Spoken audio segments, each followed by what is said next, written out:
ang kinabukasan ng bayan nakasalalay sa galing at talino. Bata pa si Gibo Teodoro, nakitaan na siya ng kakaibang talino at kakayahan na mamuno. 5 taong sunod-sunod siyang nahirang na presidente ng Central Luzon Kabataan Barangay. Nakatapos siya ng Bachelor of Science in Commerce and Major in Financial Institutions sa De La Salle University, Manila. At nag-aral siya ng pag-aabogado sa Universidad ng Pilipinas.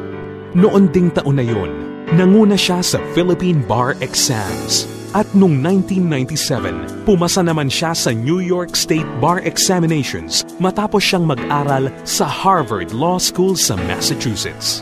Dapat, Gibo! 3 beses naging First District Representative ng Tarlac si Gibo. Karapatang pantao at pagsulong ng ekonomiya ang kanyang naging pangunahing panukala.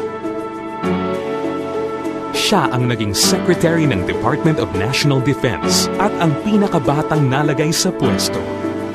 Bilang pinuno, importante sa kanya na mapangalagaan ang seguridad ng bansa. Dapat, Gibo!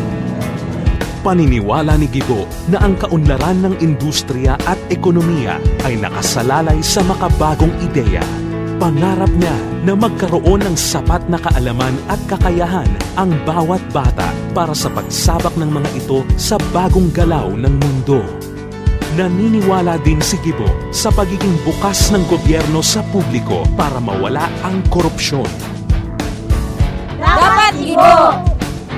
Isa sa mga paniniwala ni Gibo ay ang pagsisilbi na walang kapalit na hangad, na pagtibay ng matagal na paglilingkod sa publiko ang kanyang integridad at dangal. Kaya naman tiwala ang marami na hindi siya matutokso sa maski anong paraan. Dapat, Gibo! Dapat, Gibo! Dapat, Gibo! Gilberto Gibo Teodoro Jr. Galing at talino.